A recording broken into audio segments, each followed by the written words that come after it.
Hello once again. Welcome to Crafting with Karen. Want to give you a little bit of a preview of what's going to be coming up.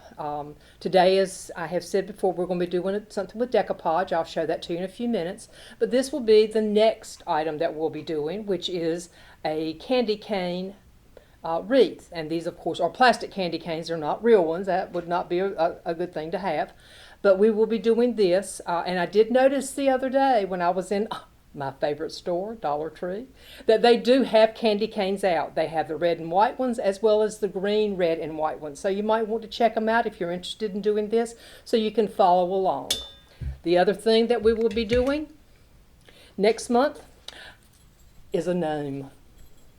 Isn't he cute? Got that little button nose up there and hair and little toboggan. We're going to be doing this as well, so keep that in mind. One other thing that we will be doing is we're going to be doing a rice heating bag, and it's going to be a no-sew. This is one that I have done. It doesn't have the rice in it as of yet, but this was an example, so it'll be about this size that you'll be doing, and it is a no-stitch heating bag. So we're going to be doing that with liquid stitch that you can pick up at Walmart, Joann's, Michael's, wherever you purchase material. Last but not least, this is something that's coming up. Y'all know I love Christmas. This is a Christmas tree we're going to be made out of a book. And we'll go into more detail on that, of course, as the time comes. And what's even more exciting is we're going to be doing this one in person. But it will be limited to only a few people, so you will have to call and register, but more information will be coming forth from that. So give me just a moment, let me get this straightened out and put up, and we will start our craft. And as you know, I like to get my supplies out. First thing you've got to have is Mod Podge. You need a brush.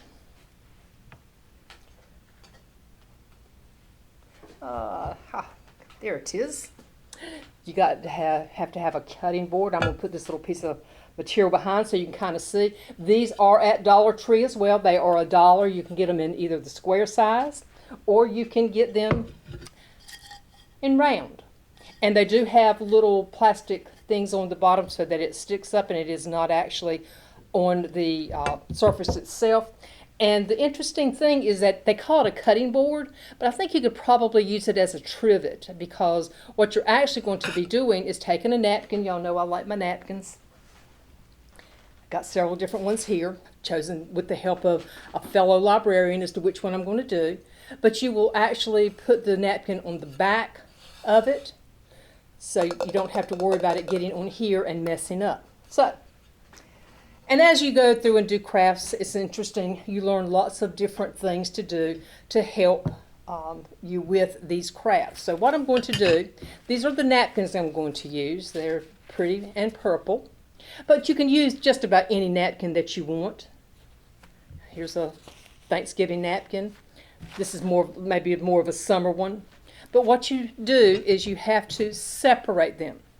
And as I said, you learn as you go along, and I have found out in doing some research that you are better off when you get ready to do this if you take a piece of plastic to rub over your napkin. And I'll show that to you as well. But the first thing you have to do is you have to separate the different napkins out. Now watch me not be able to get this. You know how sometimes I have problems with this.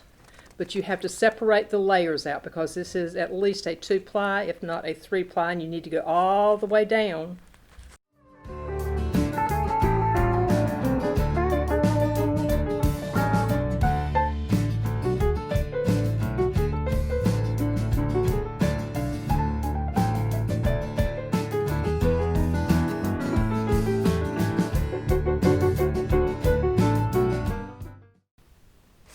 Let me try something. We're going to cut this one because it has to be cut because of the way the napkin is. Maybe if I cut it, it will come out like it's supposed to. We will see, but we need to get it cut first before we actually put that right up in front of my face. Probably hit it. Might not be a bad thing. Before we actually put the Mod Podge on and go from there. But as I was saying just a moment ago, you learn different things. And I have found in doing some research on doing Mod Podge that or decoupage, if you will take a piece of plastic and rub on it, it actually helps to get the wrinkles out. That's one thing that I have found with doing these things that sometimes doesn't do well. Well, it really and truly does separate. I promise you it does. But it does not want to cooperate with me.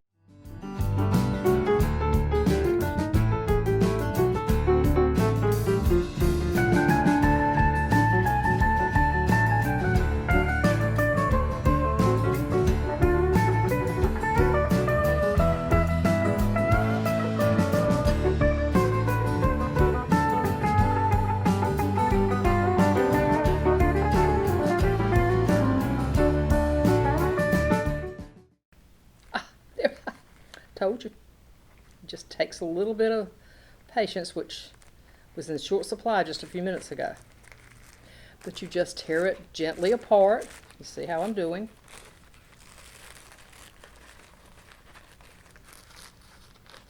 Okay. There we go. And if you'll notice, my paper is more narrow than my actual plate. So what I'm going to have to do,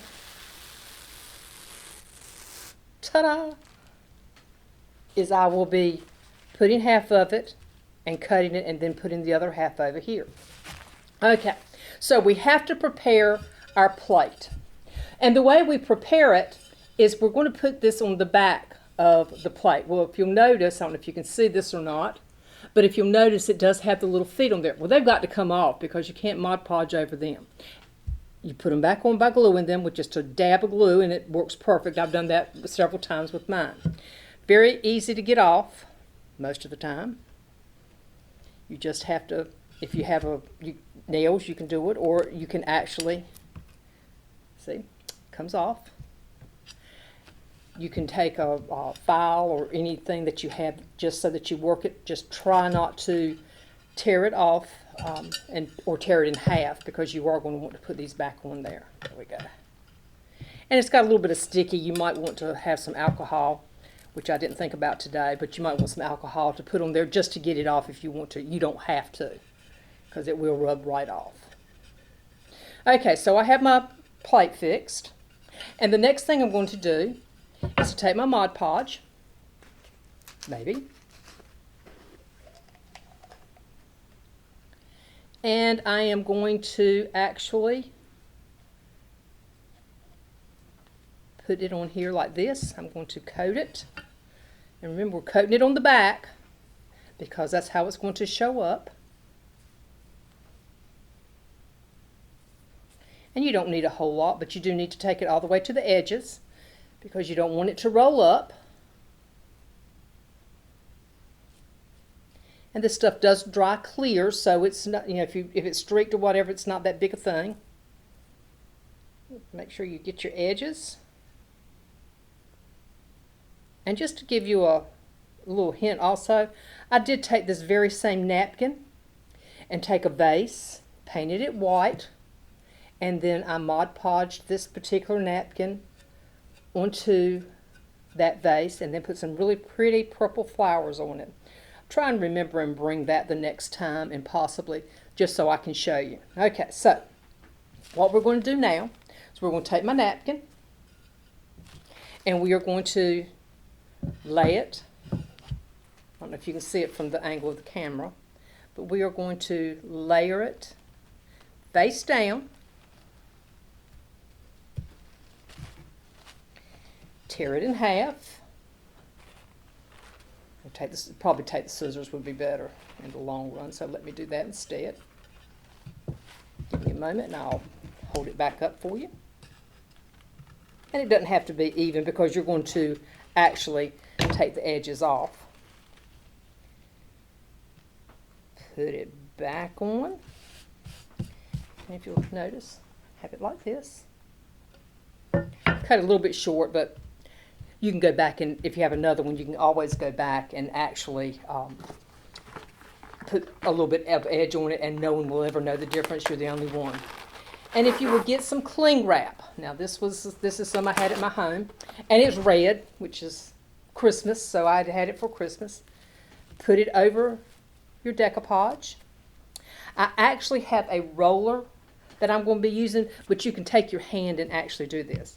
But if you will take it and roll it on there, it will help get the wrinkles out, and it will just make it look so much more professional, kind of.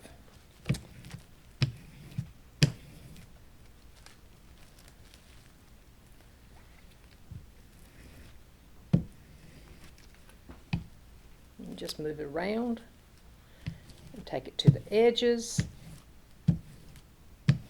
Okay, now my napkin, as you will notice when I hold it up, and it did smooth it out really well, is over the edges. That's real easy to take care of. You can either take a piece of sandpaper, some people suggest doing that, or you can just take a pair of scissors and go along and then just kind of smooth it out. That turned out pretty good, actually. And then put your little feet back on, and guess what you have? You have a cutting board. Now, of course, this one is round. These are two that I did. And if you are in the library, you can stop at the table as you come in to the library. And there's a sign there that says Crafting with Karen. These are on display, and I will also put this one on display just so you can see what they look like. And as always, if you have any questions, you can contact me by calling me at the library, or you can send me an email at karen.garris@waynegov.com. Thank you, and happy crafting.